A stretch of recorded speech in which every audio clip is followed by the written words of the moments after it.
13h, 14h, Europe 1 Info. Merci de nous rejoindre sur Europe 1. Vous écoutez Clélie Mathias avec vous aujourd'hui, Clélie, Sébastien Ligné, Jacques Serret et votre invité en studio, Paul Christophe, député du Nord, président du groupe Horizon et indépendant à l'Assemblée nationale. Bonjour monsieur le député. Bonjour. Édouard Philippe, donc le maire du Havre, était l'invité d'RTL ce matin. Il demande à Emmanuel Macron d'organiser une présidentielle anticipée après l'adoption du budget. On l'écoute. Je ne suis pas du tout sur la ligne des Insoumis qui expliquent qu'il faut une destitution du président de la République. Je ne suis pas pour sa démission immédiate, brutale. Elle aurait un impact terrible. Elle interdirait une élection présidentielle qui se passe dans de bonnes conditions. Mais je crois qu'il doit prendre une initiative. Et il me semble qu'il s'honorerait si il proposait un nom de Premier ministre, il nommait un Premier ministre avec pour fonction d'exécuter les affaires courantes et de construire un budget, de faire adopter ce budget. Et qu'à l'issue, dès lors que ce budget est adopté, dès lors que la France est dotée d'un budget, et c'est indispensable, il annonce qu'il organise une élection présidentielle anticipée, c'est-à-dire qu'il part immédiatement après que le budget a été adopté. Alors, on rappelle quand même qu'Édouard Philippe a été le Premier ministre d'Emmanuel Macron. Pourquoi, expliquez-nous, pourquoi est-ce qu'une présidentielle anticipée permettrait de sortir de façon ordonnée et digne de cette crise politique, pour reprendre les termes d'Édouard Philippe ? Déjà, je pense que pour s'en convaincre, il suffit de faire comme on le fait, aller à la rencontre des concitoyens, des Françaises et des Français, la semaine, le week-end, et de mesurer à combien aujourd'hui est présent un degré d'incompréhension et d'insatisfaction chez nos concitoyens par rapport à la situation politique actuelle. Je pense que ça part déjà de là. Et combien ils attendent de nous de prendre nos responsabilités et d'apporter des solutions. On voit bien qu'aujourd'hui, la problématique remonte jusqu'au plus haut lieu de l'État et qu'il y a lieu finalement de renouer finalement un accord avec nos concitoyens, et c'est ce à quoi sert finalement une présidentielle. Ça permet de porter un projet, de le partager et d'être élu sur les valeurs de ce projet. Et ensuite, vous pouvez les décliner sous réserve que vous ayez une majorité à l'Assemblée nationale. Et je pense que c'est faire les choses dans l'ordre que d'appeler un temps donné, de proposer un budget pour notre pays, puis d'appeler à une présidentielle sur un temps raisonnable de façon à ce que chacun puisse porter un projet, être élu sur ce projet, et ensuite, le cas échéant, appeler une dissolution pour avoir une majorité pour décliner ce projet. C'est faire les choses dans l'ordre, tout simplement. Dans l'ordre, rappelez-moi quand même, vous faites partie du socle commun. Donc là, si on appelle à une présidentielle anticipée contre Emmanuel Macron, le socle commun, est-ce qu'il existe encore ? Mais c'est là où on n'a pas la même appréciation. C'est pas contre Emmanuel Macron. Aujourd'hui, c'est pour le pays. Ah. Aujourd'hui, on voit quand même que la situation n'est plus tenable, et qu'en l'espèce, eh bien, il nous faut apporter les éléments de précision, à la fois sur le projet en lui-même, ce qu'on appelle le quoi, j'entends beaucoup parler de ça ces derniers temps, sur quoi sommes-nous d'accord, que pouvons-nous proposer, et chez Horizon, nous travaillons à un projet de société. C'est pas un projet qui serait un catalogue de mesures, toutes plus populistes les unes que les autres. C'est un projet de société qui s'articule pour faire en sorte que nos enfants et nos petits-enfants puissent prospérer à l'échelle de 30 à 40 ans. C'est pas neutre, c'est pas le même travail, et c'est pour ça que ça demande un peu un élément de clarification et du temps. Oui, effectivement, ça demande des éléments de clarification. Je pense qu'on est tous d'accord. Sébastien Ligné qui faisait des grands gestes. Je ne suis pas certain qu'Emmanuel Macron considère que la décision d'Édouard Philippe, ou en tout cas sa prise de parole, ne soit pas dirigée contre Emmanuel Macron, mais pour la France, honnêtement. Parce qu'on parle quand même, il faut bien que les auditeurs comprennent, un ancien Premier ministre qui appelle son président de la République à démissionner, c'est du jamais vu. C'est une claque monumentale. C'est une claque qu'on fait pas seulement à sa personne, mais aussi à la fonction et au socle commun. Parce que je suis désolé, il faut parler de ce socle commun. Qu'est-ce qu'il y a aujourd'hui de commun entre vous? C'est-à-dire qu'on entend Sébastien Lecornu qui n'est pas d'accord avec Gabriel Attal, qui n'est pas d'accord avec Édouard Philippe. Quand on vous écoute... Gabriel Attal qui lui-même dit qu'il ne comprenait plus le président de la République. Le chef de la majorité à l'Assemblée ne comprend plus son président de la République, et vous avez son ancien Premier ministre qui lui appelle à partir. Enfin, honnêtement, ça donne l'image générale d'un groupe qui reste ensemble uniquement pour essayer de s'accrocher au pouvoir, parce que vous avez tous compris qu'en cas de dissolution, vous risquez d'être les grands perdants de l'histoire. Et donc, il y a une question de l'ordre démocratique, c'est-à-dire qu'est-ce qu'on fait concrètement. Et moi j'ai une question simple pour vous. Il y a une hypothèse qui est en train un petit peu de prendre dans le pays, c'est cette idée qu'Emmanuel Macron pourrait esquiver une dissolution en nommant un Premier ministre de gauche. Bon, moi personnellement je n'y crois pas. Mais cette hypothèse repose sur le fait que non seulement tous les écologistes, tous les communistes, tous les socialistes et l'ensemble du socle commun valident ce projet d'un Premier ministre de gauche. Moi j'ai une question simple pour vous. Est-ce que Horizon et Édouard Philippe accepterait un Premier ministre de gauche? Alors, le premier élément de réponse quand même, que je voudrais vous apporter, c'est que en démocratie, on n'est pas obligé d'être d'accord sur tout. C'est d'ailleurs le fondement d'une démocratie en règle générale. Enfin, quand même Et d'accord. au socle commun, je vous apprends rien, il nous arrive de ne pas être d'accord sur tout.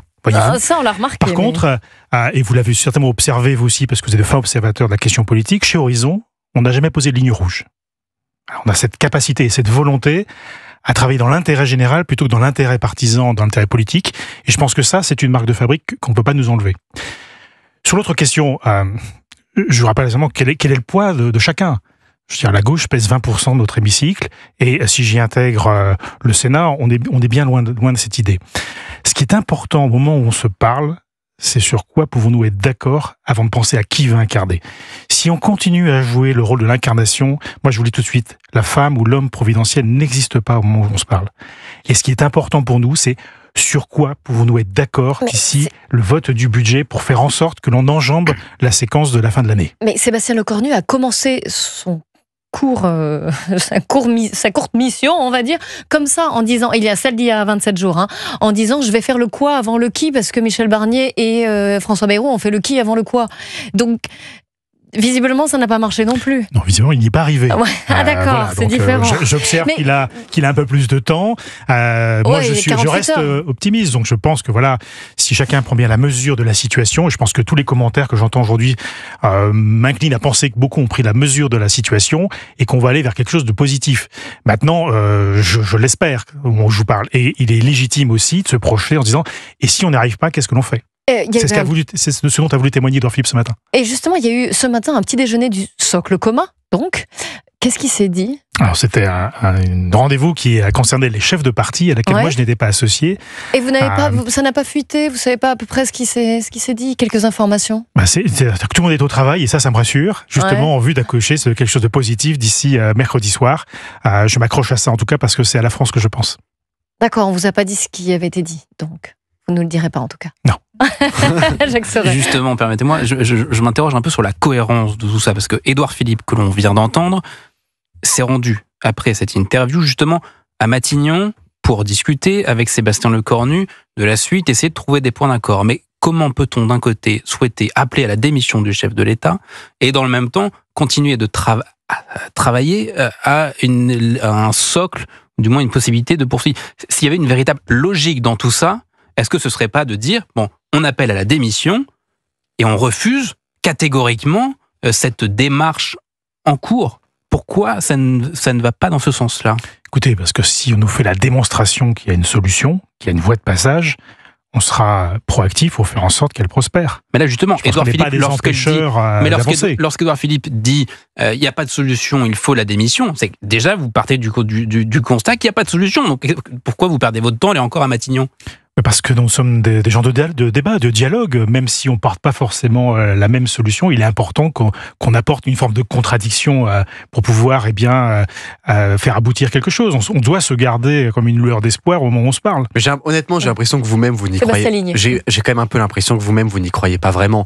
Vous avez raison de garder la face et de rester positif, mais qui se dit aujourd'hui que Sébastien Lecornu et le socle commun va réussir en 48 heures ce qu'ils n'ont pas réussi en plus de 25 jours. Personne ne peut le croire. Donc, en effet, c'est là où je rejoins Jacques Serret, pourquoi pas, Édouard Philippe lance une proposition, une sortie de crise. On a le droit de la valider ou non, mais dans ce cas-là, il faut s'y tenir jusqu'au bout. Et dire, cette porte de sortie de crise qu'on propose, elle nous semble être la seule qui puisse nous permettre de passer à autre chose et d'enjamber cette crise institutionnelle. Mais dans ce cas-là, il faut aller jusqu'au bout et dire, allons-y tout de suite à cette démission du président de la République. Parce que cette idée de dire, on va d'abord se mettre sur un budget comme si c'était l'option la plus facile et l'étape la plus facile de votre projet. Pardon, tout ce qu'on vit depuis un an nous montre que le plus difficile dans ce pays, c'est de se mettre d'accord sur un budget. Donc avant de parler de la démission du président de la République et le mettre à la condition qu'on passe un budget, peut-être qu'il faudrait vous poser la question de savoir est-ce que un budget peut être encore posé et être passé dans cette assemblée-là. Peut-être que c'est ça le problème principal, c'est que vous ne pouvez pas passer un budget. Et ensuite, on en tire les conséquences qu'on doit en tirer. Alors forcément, je ne vais pas être en accord avec vous, mais c'est aussi ça le jeu. Puisque vous a pas échappé que nous avons réussi à passer un budget dans une configuration à peu près semblable à la dernière fois. Certes, le gouvernement de Michel Barnier, et j'en sais quelque chose, a été censuré, mais certes, nous avons pu faire adopter un budget au début de l'année. Donc je pense que la question budgétaire a raison d'être posée, et c'est en ce sens-là que nous participons aux discussions comme ce matin, pour faire en sorte que nous ayons un budget pour pouvoir enjamber la fin de l'exercice et engager donc l'exercice comptable suivant. Il faut prendre les choses dans l'ordre. Effectivement, c'est d'abord un budget pour pouvoir travailler, puis ensuite, nous pouvons passer à la question présidentielle et élection législative. On parle de budget depuis tout à l'heure. Quel budget? Je suis désolé, mais de quel budget on parle? Ça fait depuis la rentrée qu'on parle de négociations. Vous n'avez pas avancé d'un iota. Mais pas d'un iota. Donc je veux bien qu'on s'illusionne tous collectivement parce du que fait trop d'intérêts contradictoires. Mais bien sûr que du fait que parce que la crise est devant nous, parce que nous sommes tous au dos du mur, chacun va mettre de l'eau dans son vin et chacun va trouver des solutions. Mais personne n'y croit.